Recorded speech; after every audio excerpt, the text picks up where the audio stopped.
What's up, fight fans? Welcome to Triple THS. I am Error Tommy Toehold. Today, Pride Never Dies, Wednesdays get UFC-er, Gil Smith loses his shirt, and GSP lets the hate flow through him. Plus a viewer comment of the week. Let's do this shit!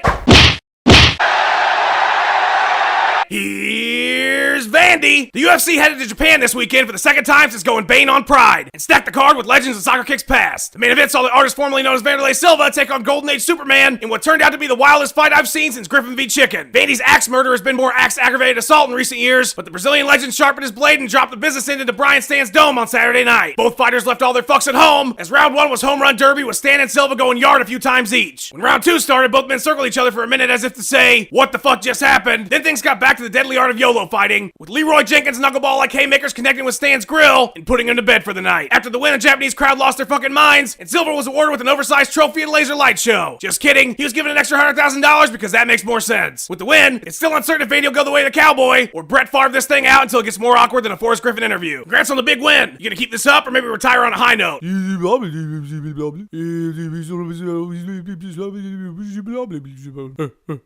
Your thoughts on the current fiscal situation in the U.S.? That's what I've been saying this whole time. You should consider politics when you're done getting concussions for a living. If I get all 120 stars, will you fire me from a cannon to the castle rooftop to meet Yoshi?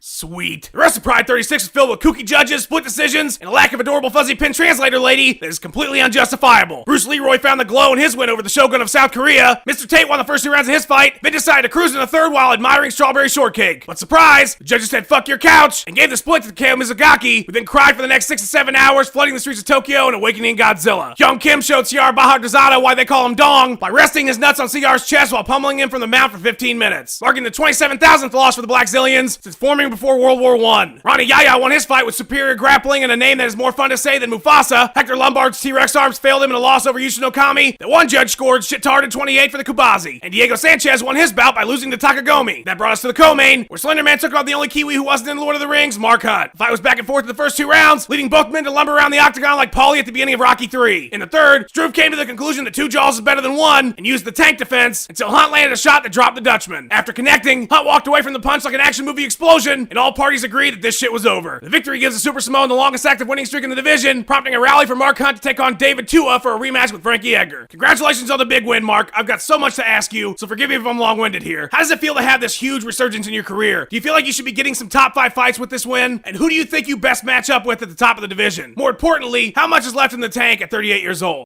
Yeah. Okay, most of the questions I just asked can't even be answered with yes or no. Yeah. Damn it, Mark Hunt. Interviewers want you to elaborate. Say something other than yes when somebody asks you a complex question. No. You clever bastard. Yeah. That wasn't even a question. I should have been a fucking CPA like my mom always said. Yeah. Thank you, Mark. The times they are changing. Mark your calendars, fight fans. August 17th will be the official launch of Fox Sports 1. And with that comes some exciting UFC news. Starting this summer, Fox Sports 1 will be airing live UFC fight nights on various Wednesdays throughout the year. Because fuck me, that's why. That's right. Now my lazy ass will have to have Triple THS done in a timely manner.